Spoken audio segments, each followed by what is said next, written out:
Welcome to تیکھی Baat academy. میں محمد کلیم رضوی۔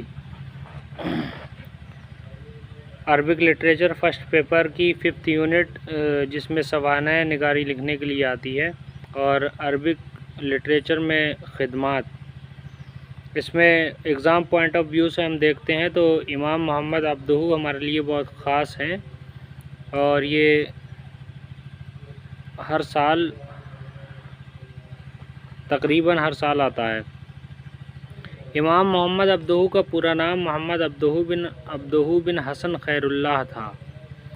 مصر کے ایک مشہور شہر بحیرہ میں پیدا ہوئے، اور ان کی پرورش عام طریقے سے گاؤں میں ہوئی۔ گاؤں کے ایک مدرسے میں ہی قرآن مجید حفظ کیا اور مصر کے جامعہ ازہر میں داخلہ لیا۔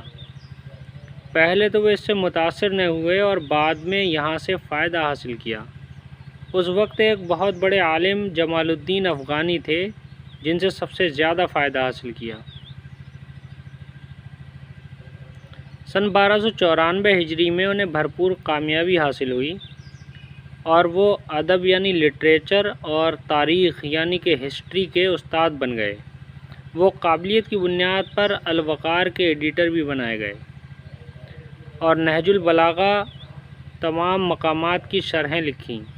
پھر وہ اپنے استاد جمال الدین افغانی کے پاس چلے گئے، جہاں انہوں نے ایک پیپر نکالا جس کے ذریعے دین کی بھرپور خدمات ہوتی تھی۔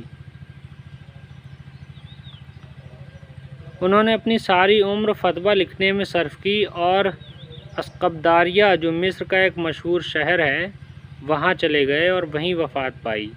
مصر کی راجدھانی قاہرہ میں ان کو تدفین ہوئی، اور وہیں پر آج مقبرہ ہے۔ عربی میں امام محمد عبدہ کی خدمات۔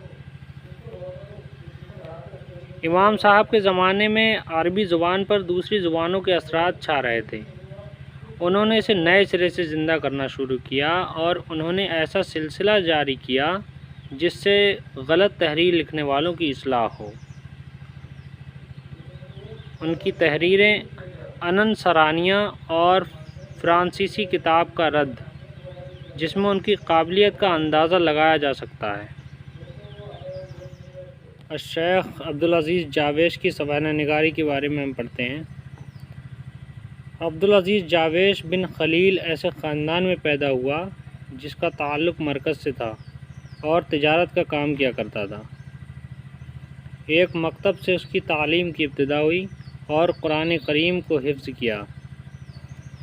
عربی اور فارسی کی تعلیم حاصل کرنے کے بعد جامعہ مصر ازہر یونیورسٹی میں داخلہ ہوا، پڑھنے میں مصروف ہو گئے، اور کچھ وقت کے بعد انگلینڈ جانے کا موقع ملا اور وہاں چلے گئے۔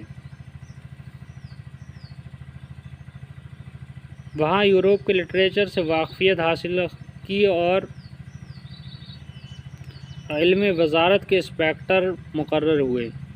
انہوں نے کچھ وقت کے بعد اپنی نوکری سے استعفیٰ دے دیا، اور آخری عمر میں دل کی بیماری کی وجہ سے ان کا انتقال ہو گیا، اور وہ اس دار فانی سے 25 جنوری 1929 کو رخصت ہو گئے۔ جاویش کی تصنیف۔ انہوں نے کافی وقت اپنا لکھنے پڑھنے میں بھی گزارا، اور ایک کتاب غنیۃ المؤرخین کے نام سے لکھی، اور دوسری کتاب دین کے معاملے میں الاسلام دین الفطر لکھی۔ تیسری کتاب اسرار القرآن کے نام سے تحریر فرمائی۔